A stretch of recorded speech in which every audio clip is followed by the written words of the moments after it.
जन प्रतिवाद मार्च का मुख्य उद्देश्य है? यह प्रतिवाद मार्च दरौली भाकपा माले कार्यालय से निकलकर दरौली थाना मोड़ होते हुए दैखाना पोस्ट ऑफिस तक गया था। वहां से लौटकर यहाँ एक नुक्कड़ सभा किया गया।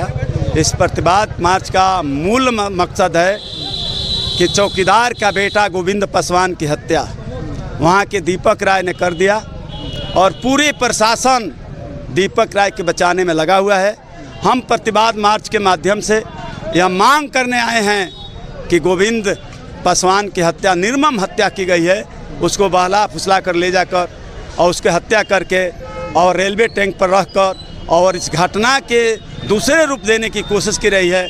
कहीं ना कहीं हमें संदेह है कि पुलिस प्रशासन भी इस दोहरे इस तरह के घटना में शामिल है। तो हम अब वरीय पदाधिकारी लोग से मांग करते हैं कि इस घटना का सही जांच हो और गोविंद पासवान के हत्यारे की गिरफ्तारी हो।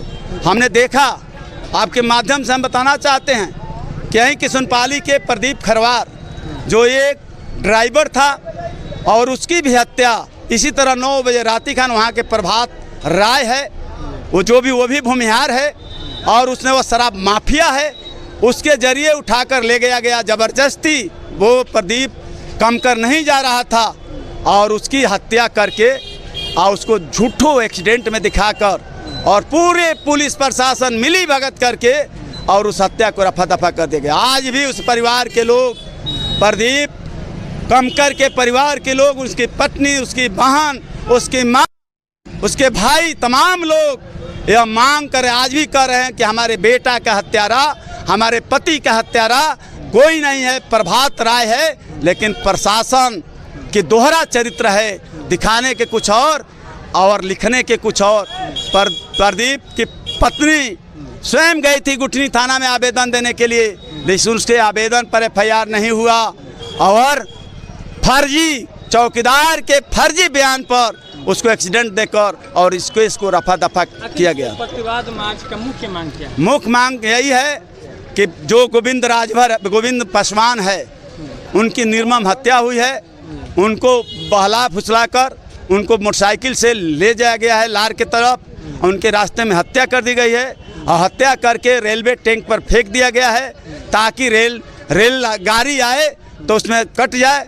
संजोग से GRP के लोग पहले देख लिए हैं तो उठा कर रखे हैं और उनकी हत्या कर हत्या को छिपाने के लिए यह कुकृत्य किया गया है और सारे कुकृत्य प्रदीप राय के द्वारा किया गया है। हम आज प्रतिवाद मार्च के माध्यम से मांग करते हैं कि प्रदीप राय की गिरफ्तारी हो और इस तरह के हत्या में उसकी गिरफ्तारी नहीं, उसके घर के परिजन को नहीं लाया गया। वहीं एक राजभर जाति का लड़का नौजवान था, उसके घर के परिजन को पुलिस उठा कर लाई, हम उसका स्वागत करते हैं। लेकिन प्रदीप राय के घर के परिवार को लोगों को क्यों नहीं उठा कर लाया गया, उसके घर में क्यों नहीं तलाशी ली गई, जबकि मुख्य सरगना प्रदीप राय है? तो कहीं ना कहीं दोहरा चरित्र प्रशासन का ही दर्शाता है। इसलिए हम प्रतिवाद मार्च के माध्यम से कहना चाहते हैं कि यह लोकतंत्र है, लोकतांत्रिक देश है, यहाँ सबको जीने और खाने की व्यवस्था है, सब लोग की एक समान अधिकार है, यहाँ छोट बड़ नीच नहीं है। लेकिन प्रशासन अपने दोहरे चरित्र को दिखा रहा है, दोहरे चरित्र को दर्शा रहा है, कई घटनाएं में हम लोग देख रहे हैं। इसलिए आज प्रतिवाद मार्च के माध्यम से मांग करते हैं कि यह दोहरा चरित्र दरौली में नहीं चलेगा। यदि पूरा नहीं होता है तो फिर अगला कदम निश्चित रूप से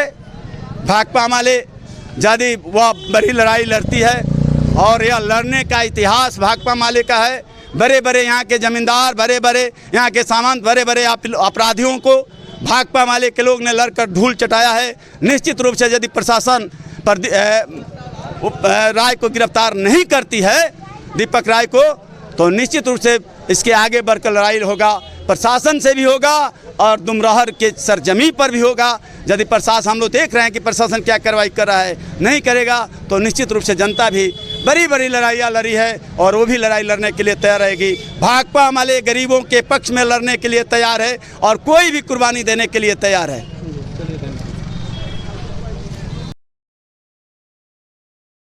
उसमें किसी की गिरफ्तारी नहीं हुई है, पुलिस उनको हत्यारे को गिरफ्तार करे, इसीलिए हम लोग ये प्रतिवाद मार्च निकाल रहे हैं। जल्द से जल्द उन हत्यारों को गिरफ्तार किया जाए और सीवान में खास करके माले के आधार क्षेत्रों में जो माने हत्याएं हो रही है उस पर तत्काल रोक लगाई जाए। जी। प्रतिवाद मार्च कहाँ से स्टार्ट हुआ है, कहाँ तक? हम लोग भाकपा माले कार्यालय से लेकर के इमली चबूतरा तक गए हैं और उधर से फिर से लौट के आए हैं। क्या कहेंगे, यदि प्रतिवाद मार्च जो निकाले हुए हैं